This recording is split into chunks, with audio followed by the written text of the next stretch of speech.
მოგესალმებით. მეტრონომის სტუმარია ჟურნალისტი ვასილ ივანოვ-ჩიქოვანი. გამარჯობა ბატონო ვასილ. მადლობა მობრძანებისთვის. დღევანდელ ინტერვიუში განვიხილავთ რამდენიმე საკითხს. პირველ რიგში მინდა დავიწყოთ საზოგადოებრივი მაუწყებლით. ამ არხის მისამართით ხშირად ისმის კრიტიკა, რაც არ დაწყებულა ქართული ოცნების მმართველობის პირობებში. კონსტიტუციის მე-17 მუხლით განსაზღვრულია, რომ საზოგადოებრივი მაუწყებელი დამოუკიდებელი უნდა იყოს, თუმცა რამდენად არის ეს არხი დამოუკიდებელი, განხილვის საგანია. ბოლო თვეებში საქართველოში განვითარებული მოვლენების შემდგომ კრიტიკა საზოგადოებრივი მაუწყებლისადმი გაზრდილია, რაც დაკავშირებულია იმასთან, რომ ამ არხზე არ ისმის ხალხის ხმა და ასევე მოვლენები არ შუქდება ობიექტურად და სიღრმისეულად. ჩვენ ვნახეთ აქციები, რომლის მთავარი ლოზუნგი იყო, რომ საზოგადოებრივი მაუწყებელი უნდა დაუბრუნდეს ხალხს.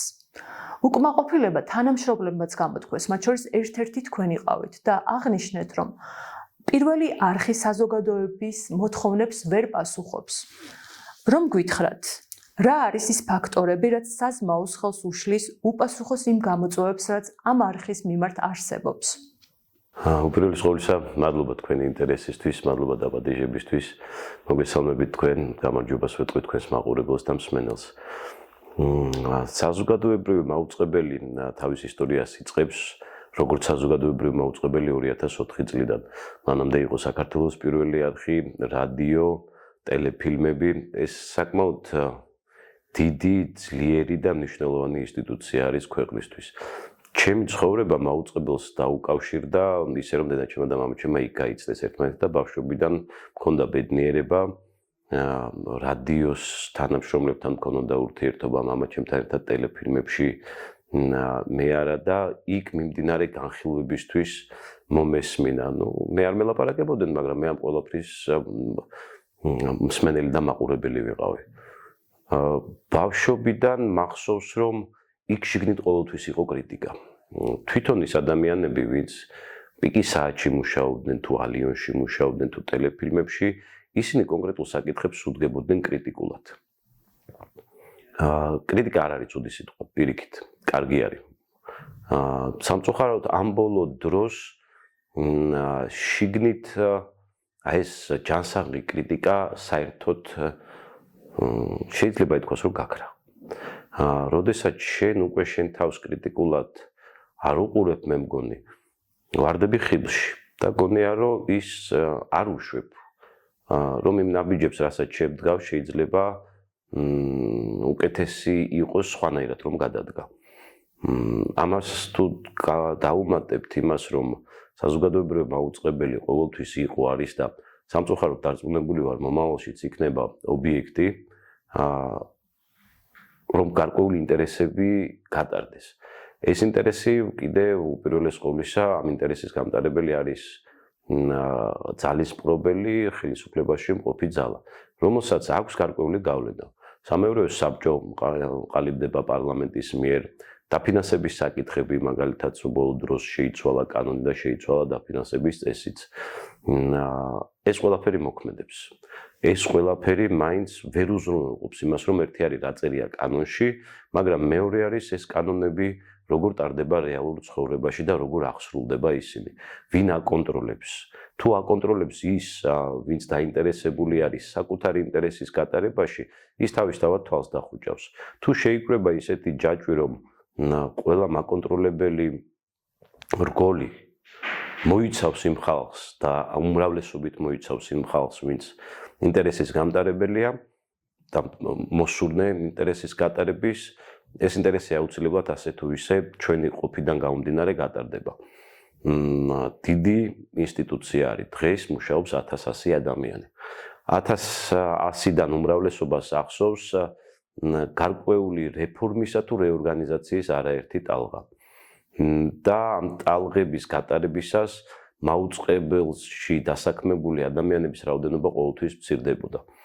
დროთა განმავლობაში ყოველთვის იყო პროტესტის ლოკაცია საზოგადოებრივი მაუწყებელი. ეს პროტესტი იყო როგორც ამ შენობასთან, ასევე ეს პროტესტი ისმოდა ამ შენობიდან ყოველთვის.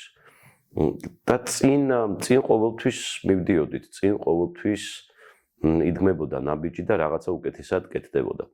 სამწუხაროდ ბოლო პერიოდია ბოლო წლებია შეიძლება ითქვას, რომ საზოგადოებრივი მაუწყებლის მიმართ თავად საზოგადოების ინტერესი შენელდა. თითქოს დავიწყდათ რა რისთვის შეიქმნა საზოგადოებრივი მაუწყებელი, თითქოს დავიწყდა კი არა, შეიძლება ვთქვათ, რომ კარგად ჯერ კიდევ არ გვაქვს გააზრებული, რატომ შეიქმნა საზოგადოებრივი მაუწყებელი, რა ვალდებულებები აქვს მას და ვის უნდა ემსახურებოდეს მაუწყებელი.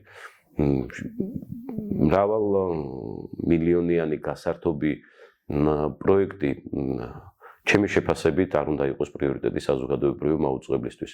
არამედ საზოგადოებრივი მაუწყებლისთვის ეს მრავალმილიონიანი ბიუჯეტი უმჯობესი იქნებოდა, რომ იხარჯებოდეს სწორედ და სწორედ საზოგადოების ინტერესებზე.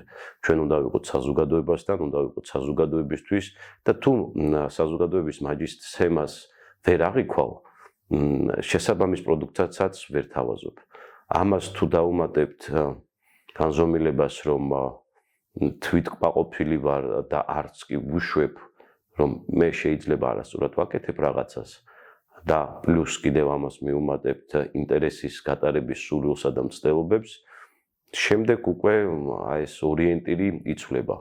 იცვლება ერთი რაღაცა მოჩვენებითი ორიენტირით, ყალიბდება თვითკმაყოფილება, არა იმ ობიექტური პროდუქტით, რომელიც დღეს საზოგადოებას სჭირდება, არამედ შეიძლება რაღაცა ტელეპროდუქტით, რომელიც სხვაზე უკეთესად გამოგივიდა. თუმცა საზოგადოებრივი მაუწყებლის ამოცანა არავითარ შემთხვევაში არ უნდა იყოს გასართობი კონტენტით კონკურენციაში შესვლა სხვა მედია საშუალებებთან.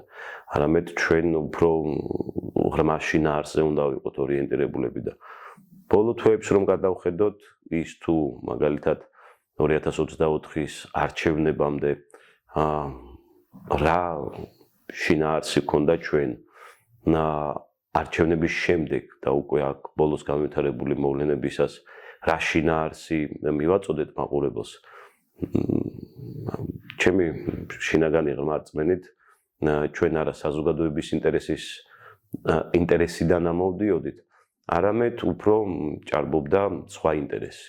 ეს სხვა ინტერესი საქართველოში ვართ და ყველა ხვდებით, რომ რაც უფრო ახლოს ვართ ძალის მპყრობელთან, ხელისუფალთან, ბევრისთვის ეს სასურველი მდგომარეობა არის.